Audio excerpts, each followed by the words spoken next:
Have you ever felt a deep sense of purpose? A calling that pulls at your heart so strongly you just can't ignore it? That's the story of Nehemiah, a man whose life shows us the incredible power of faith, leadership, and a heart for rebuilding what's been broken. Imagine this. Nehemiah is living a comfortable life. He's the cupbearer to King Artaxerxes of Persia, one of the most powerful rulers in the world. This wasn't just a servant's job. It was a position of immense trust and influence.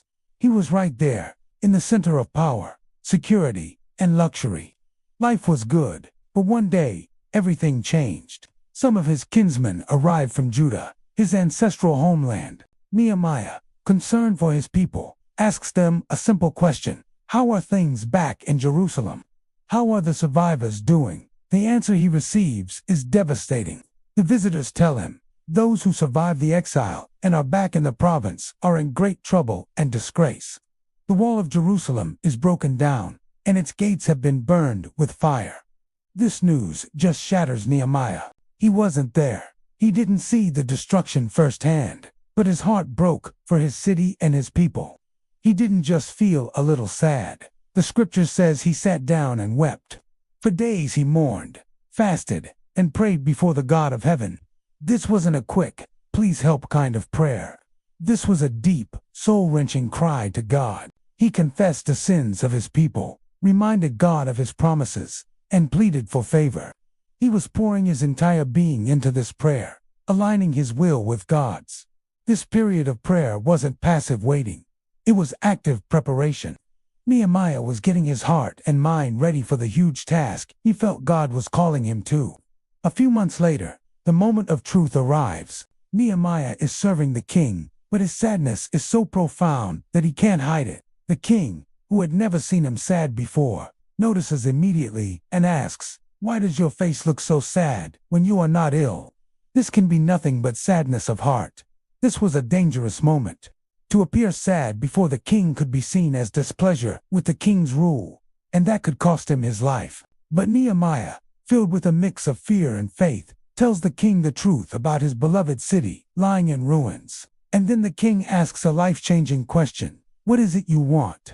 Before answering, Nehemiah sends up a quick, silent prayer to God. Then, with boldness, he lays out his plan. He asks for letters of safe passage to Judah and for a royal decree to get timber from the king's forest to rebuild the city gates. He wasn't just asking to go. He was asking for the king's full support and resources. And because, as Nehemiah says, the gracious hand of my God was upon me, the king granted his requests. This is a powerful lesson. Prayer prepares us, but it's faith that propels us into action. So, Nehemiah travels the long journey to Jerusalem, but he doesn't just show up and start giving orders. He first takes a secret night ride around the city. Under the cover of darkness, he personally inspects the broken walls and burned gates. He assesses the scale of the damage, the true reality of the challenge ahead. He needed to understand the problem completely before he could present a solution. After his inspection, he gathers the officials, priests, and nobles. He doesn't just command them, he inspires them. He shares his story, how God had moved the king's heart, and he casts a vision. He says, "You see the trouble we are in. Jerusalem lies in ruins, and its gates have been burned with fire. Come, let us rebuild the wall of Jerusalem, and we will no longer be in disgrace." His passion is contagious.